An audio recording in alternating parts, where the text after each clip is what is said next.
Hi everyone, once again, welcome to all of you, class 10th standard. Today I am going to start and solve the exercise 7.4. This is the optional exercise of the NCERT book.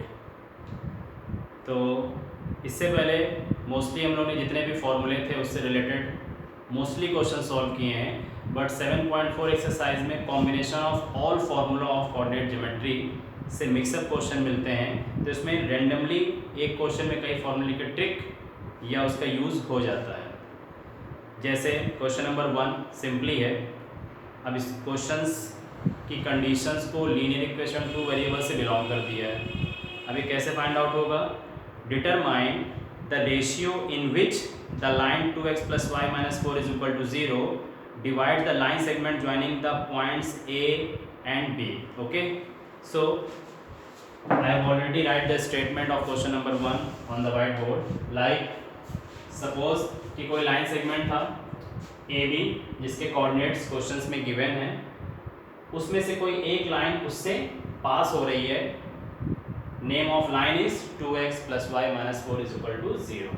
तो this is the form of linear equation in two variables. Okay, तो जो point C से पास हो रही है, तो C जिस point से पास हो रही है उस पॉइंट्स को हम लोग को सपोज करना था, लेट करना था x, y, क्योंकि वही हमको एक तरह से रेशियो फाइंड करना है, तो हमको पॉइंट से इसको टैली करना पड़ेगा और इस पॉइंट्स की वैल्यू को हम इस इक्वेशन से वेरीफाई कर देंगे।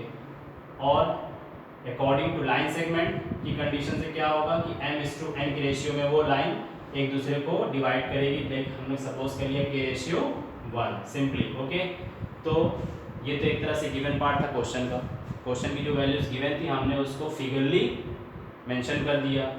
राइट नाउ जो फिगर से वैल्यूज फाइंड आउट हो रही है हमने उसको सपोज कर दिया। Suppose or let the given line 2x plus y minus 4 is equal to 0 divide the line segment AB joining the points A 2, minus 2, B 3, 7 in the ratio k ratio 1 at the point C.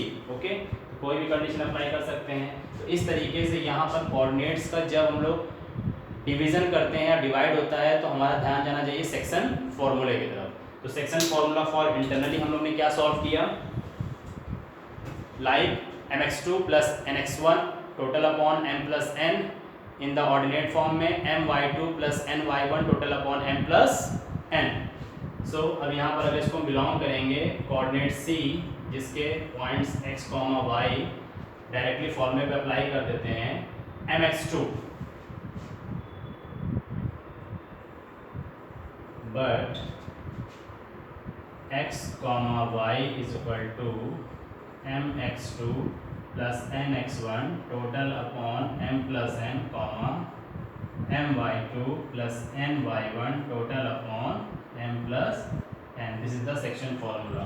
ठीक, तो अब इसमें हमारे पास क्या हो जाएंगे? Coordinate x1 y1 x2 y2 m is k n is 1 and division coordinates at C is x, y। अब इस तरह से डायरेक्ट फॉर्मूला अप्लाई करेंगे तो m x2 is 3 plus n is 1 and x1 is 2 total upon m plus 1 means k plus 1, again my2 k y2 7 plus n 1 and y1 is minus 2। तो minus 2 को bracket में इसीलिए mention किया जा रहा है and right now k plus 1। ठीक, तो इस तरह से हम जब इसको सॉल्व करेंगे तो वैल्यू हमारी कंडीशन क्या बन जाएगी? 3k plus 2 1 are 2 upon k plus 1, 7k plus minus 2 1 are 2 upon k plus 1। एक तरह से ये हमारे C पॉइंट्स के कोऑर्डिनेट हो गए जो एप्सिका से और ऑर्डिनेट से कंपेयर हो रहा है। यानी एप्सिका की वैल्यू भी फाइंड हो गई और ऑर्डिनेट की भी वैल्यू हमको यहाँ से k के टर्म्स में फाइंड हो गई। क्यों? क्योंकि हमको फाइंड करना है रेशियो। तो जब रेशियो फाइंड करना है तो m/n या k रेशियो 1 की कंडीशन बननी चाहिए। एंड नाउ अब क्या किया है? Line is given, so line is 2x plus y minus 4 is equal to is given। तो ये क्या कंडीशन कर रही है? ये x और y टू वेरिएबल्स हैं जो हमारे x और y से पास हो रहे हैं। तो ये लाइन जो हो रही है passing this point, passing this point, passing this point, ठीक, लाइक। अब इस वैल्यू को हम इससे पास कर देते हैं। सिंपली कैसे करेंगे, 2x की सॉलिड वैल्यू है आपके पास 3k + 2 टोटल अपॉन k + 1, इसको ब्रैकेट में मेंशन कर दीजिए कि कैलकुलेशन पार्ट इजी हो जाए, plus y 7k - 2 total upon k + 1 mention in the bracket and -4 = 0। इस वैल्यू को पूरा को सॉल्व करना है। Open the bracket and multiply by 2 in the numerator form. 2 3 = 6, k + 2 2 = 4 upon k + 1 plus 7k - 2 upon k + 1 -4 = 0। तो एक तरीके से डिनोमिनेटर में पार्ट हमारे पास क्या है, k + 1। तो इस क्वेश्चन के शेप को देखने से ये लग रहा है कि right now taking the LCM, तो हमें एलसीएम लेना चाहिए।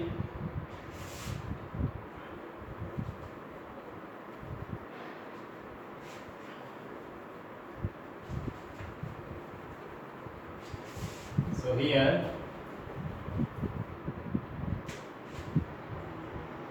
taking the LCM k + 1, so numerator में पार्ट बच जाएगा 6k + 4 plus k + 1 already divided, so remaining part 7k - 2 and now -4 multiply by k + 1। क्यों? क्योंकि इसके डिनोमिनेटर में 1 अंडरस्टूड है। जब एलसीएम लेंगे तो k + 1 से मल्टीप्लाई हो, जो आएगा उसको ऊपर से हम लोग को मेंशन करना पड़ेगा, = 0/1 like this. 6k + 4 + 7k - 2 and open the bracket, -4k ± -4 on the 4 total upon k + 1। so by the cross multiplication, अगर हम इसका 1 से मल्टीप्लाई करेंगे एज इट इज रहेगा, बट k + 1 को 0 से मल्टीप्लाई करेंगे तो क्या हो जाएगा, 0। तो हम यहाँ इसको ऐसे मेंशन कर देते हैं, ठीक। अब इसको हम सिंप्लीफाई कर देते हैं। 6k + 7k 13k, 13k - 9k -4k 9k +4 -2 +2 +2 -4 -2 = 0। so 9k = +2, then k = 2/9। so required ratio, hence required ratio is k ratio 1 2:9। This is the answer. तो एक तरह से क्या हुआ कि जो हमारे पास लाइन थी 2x + y - 4 = 0, अगर वो हम लोग को k रेशियो 1 पे डिवाइड करती है तो वहाँ पर रिक्वायर्ड रेशियो क्या जनरेट हो रहा है, 2:9 के फॉर्म में। Okay, and after that question number 2, find the relation between x and y, find the relation between x and y if the points x, y 1, 2 and 7, 0 are collinear। very simple because we know that area of triangle is equal to 1/2 x1 y2 - y3 plus x2 y3 - y1 plus x3 and y3 - y2, but here condition is given collinear. तो हम confirm जानते हैं कि collinear हमारे पास जब एक ही line में कोई वैल्यूज़ या एक ही लाइन पे कोई कोऑर्डिनेट्स लाई करेगी तो वहाँ के कोलिनियर पॉइंट जनरेट होता है, जिसमें डेल्टा = हम लोग 0 एक्सेप्ट कर लेते हैं। तो यहाँ पर हम डेल्टा = 0 करके बाय द क्रॉस मल्टीप्लाई करेंगे तो ऑटोमेटिकली यहाँ पर अननोन वैल्यू क्या है, x एंड y। तो जब हम नंबर का x और y के साथ रिलेशन निकालेंगे तो फाइनली श्योर है कि एक इक्वेशन जनरेट होगा। उस तरीके से आपका ये आंसर आ जाएगा। तो इस क्वेश्चन को आप सेल्फ अटेम्प्ट करिए और सॉल्व करिए, आई थिंक ईजी आ जाएगा। And question number 3, find the centre of a circle passing through the point this and this. Find the centre of the circle. तो सर्किल की जो हम लोग बेसिक प्रॉपर्टी जानते हैं कि सर्कल में रेडियस की सर्कमफ्रेंस के बीच का जो डिस्टेंस होता है वो हर पोजीशन से, हर पॉइंट से इक्वल होता है। तो एक तरीके से हमारे पास जो कोऑर्डिनेट्स गिवन है हम लोग उसको सर्कमफ्रेंस पे सिचुएटेड कर दें और सेंटर पे एक रिक्वायर्ड कोऑर्डिनेट x और y सपोज कर लें, फिर उसके बाद जो कंडीशन बनेगी उसके बिहाफ पे हम लोग क्वेश्चन को सॉल्व कर सकते हैं।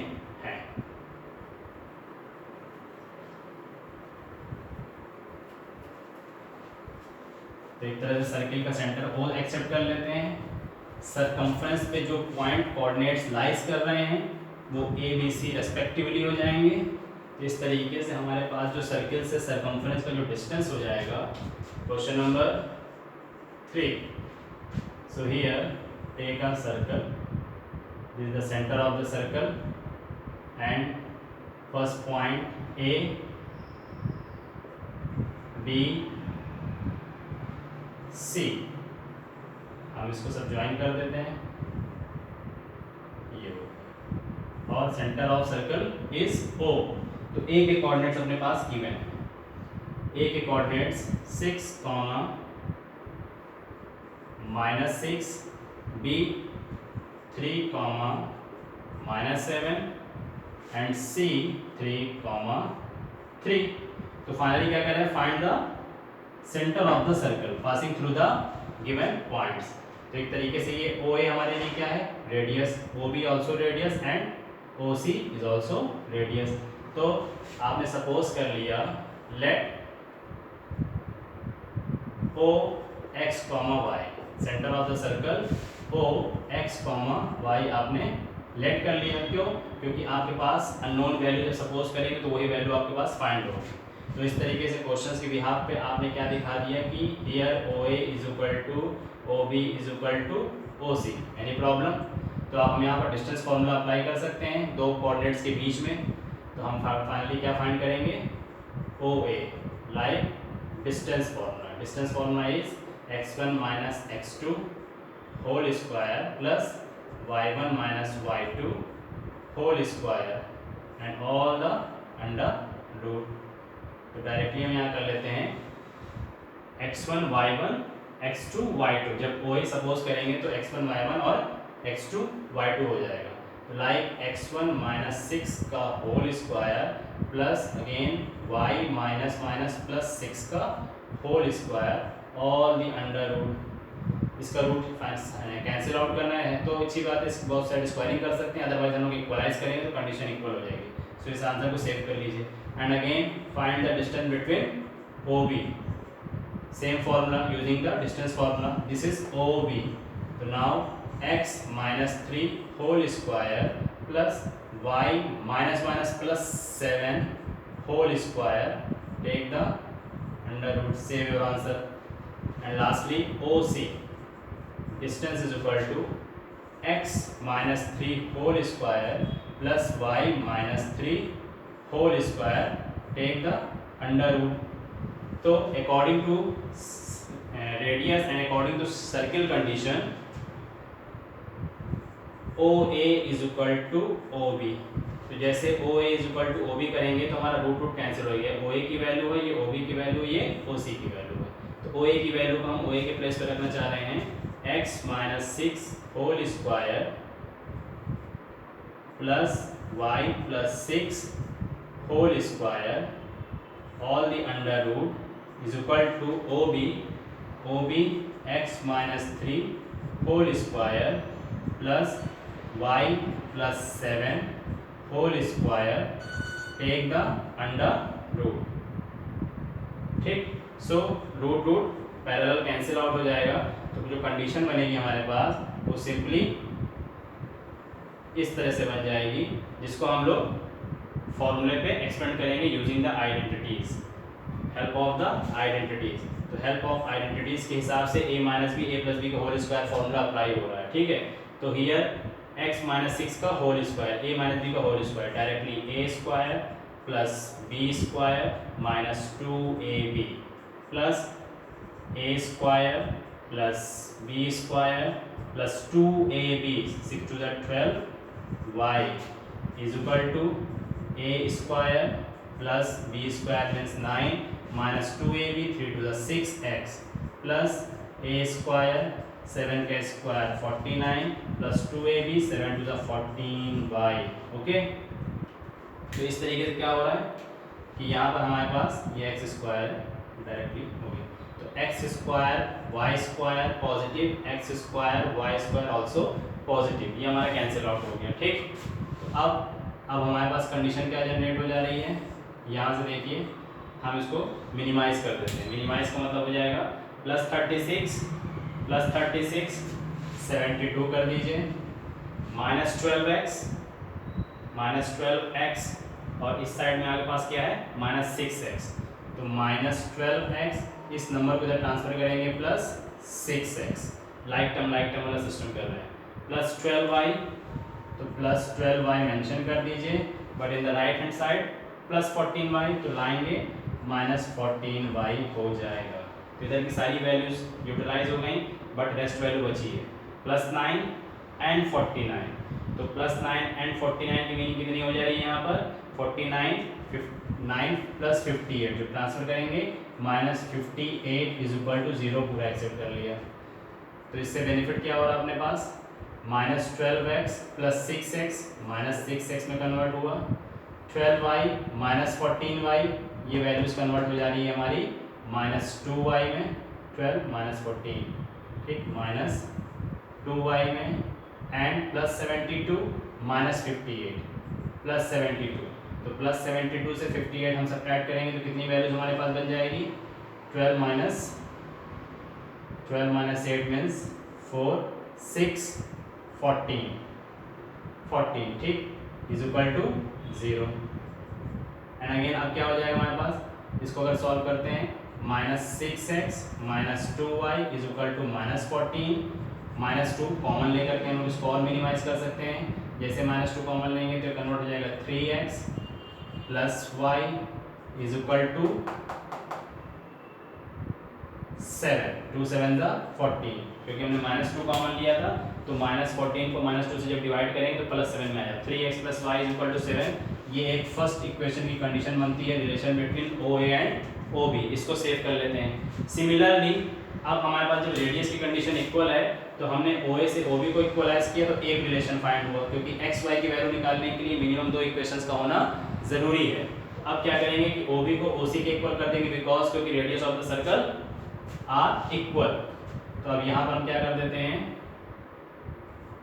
OB = OC की कंडीशन अप्लाई करते हैं, तो OB की सॉलिड कंडीशन तो हमने यहाँ से निकाली हुई है OB की, बट यहाँ से टैली करेंगे OB, in the right hand side portion क्या है OB, तो OB की ये वैल्यूज हमने निकाली हुई है, इस वैल्यूज को हम ऑलरेडी यहाँ पर रख सकते हैं, तो OB की वैल्यू को हम यहाँ रखेंगे, तो x² + 9 - 6x + y² + 49 + 14y = अब कंडीशन क्या है OC की वैल्यू यहाँ से आप इसको एक्सपेंड कर दीजिए फॉर्मूले पर डायरेक्टली, क्योंकि जब रूट को रखेंगे तो रूट पैरेलल कैंसिल हो जाएगा, a - b whole square, again a² + b² - 2ab 6x + a² + b² - 2ab 6y, similarly x² + y² x² + y² cancel out हो जाएगा, -6x ऑलरेडी कैंसिल हो रहा है, मैच कर गया, एंड +9 भी मैच कर रहा है, ये भी कैंसिल हो गया। अब हमारे पास वैल्यूज क्या बच रही है इसी में, यहाँ पर +49 14y, तो हम क्या करते हैं 14y को स्टॉप कर लेते हैं, इधर की कंडीशन पे हमारे पास क्या है -6y, सो इसको ट्रांसफर करके +6y कर लेते हैं, = ऑलरेडी इधर क्या मेंशन है +9, इधर की वैल्यू पॉजिटिव +49 है, ट्रांसफर करेंगे -49, ठीक, इस तरफ आते हैं, 14y + 6y 20y = 9 - 49 की मीनिंग हो जाएगी -40। सो इस तरह से y की वैल्यूज हमको निकालना है, क्वेश्चन नंबर 3 y, तो y को जब हम -40/20 करेंगे तो -2 सॉलिड वैल्यू यहीं पर आ जाएगी, यानी लीनियर इक्वेशन 2 वेरिएबल को सॉल्व करने की ज़रूरत पड़ी ही नहीं। जब OB को हमने OC के इक्वलाइज किया एक्सक्यूज मी, तो y की वैल्यू हमारे पास -2 ऑटोमेटिकली मिल गई। अब इस y की वैल्यू को हम अपने फर्स्ट इक्वेशन में पुट कर देंगे, हमें x के कोऑर्डिनेट्स मिल जाएंगे, कैसे, y = -2 पुट करेंगे हियर, तो -2 को ट्रांसफर करेंगे, हो जाएगा 7 + 2 means 9, 3x is equal to 9, then x is equal to 9/3 यानी x इज इक्वल टू 3। तो हमारे पास O सेंटर फाइंड हो गया 3, -2। This is the centre of the circle, centre of the circle. Okay, तो यहाँ पर एक तरह से ये है कि कंडीशंस बन सकती थी अगर हम पॉइंट्स को ओ ए ओ बी लिया, आपने ओ ए को डायरेक्टली ओ सी के इक्वल कर दिया होता, तो ओ ए को जब ओ सी के इक्वल करेंगे आई थिंक हो सकता है कि डायरेक्टली आपको ये आंसर ना मिल पाए। फिर क्या होगा, सेम इस तरह का ही इक्वेशन बनेगा, फिर आप इसको लीनियर इक्वेशन 2 वेरिएबल्स की हेल्प से सॉल्व करेंगे, तब x की 2 वैल्यू आएगी। बट लकली जब हमने OB को OC के इक्वलाइज किया तो वहाँ पर हमारी x की वैल्यू पूरी तरीके से एलिमिनेट हो गई और y की सॉलिड वैल्यू हमें वहाँ फाइंड हो गई, जिसकी हेल्प से क्वेश्चन का कैलकुलेशन थोड़ा शॉर्ट हो गया। Okay children, so this is the solution of question number 3। But इस तरह का क्वेश्चन बोर्ड एग्जामिनेशन के बिहाफ पे इम्पॉर्टेंट होता है, सर्किल के रेडियस को लेके ये क्वेश्चन इम्पॉर्टेंट है। And now question number 4, the two opposite vertices of a square this and this, find the coordinates of the other two vertices। कोई प्रॉब्लम नहीं, आप स्क्वायर की प्रॉपर्टीज जानते हैं, in the square all side are equal and one thing more, each angle is 90 degree. तो इस तरीके से आपके पास जो दो वर्टिसेस गिवन है x1 y1 x2 y2, title उसका यूज़ करिए और जो बाकी के दो कोऑर्डिनेट्स है उसको x और y के साथ रिप्रेजेंट कर दीजिए। इस तरीके से उसमें डिस्टेंस फार्मूला अप्लाई करेंगे तो आपको पूरी तरह से बेनिफिट हो जाएगा ए कोऑर्डिनेट्स का। उसके बाद फिर 90 डिग्री की प्रॉपर्टीज लगा करके आपके पास पाइथागोरस थ्योरम के बिहाफ पे AC डायगोनल निकाल दीजिएगा। जब AC डायगोनल निकालेंगे तो क्वेश्चन पार्ट इसका ईजी हो जाएगा। ठीक, तो इस तरह से क्वेश्चन को सॉल्व करिएगा, अदरवाइज नेक्स्ट क्लास में बाकी क्वेश्चंस के डाउट को हम क्लियर करेंगे और नेक्स्ट वीडियो में इस क्वेश्चंस को सॉल्व करेंगे। Thank you so much children.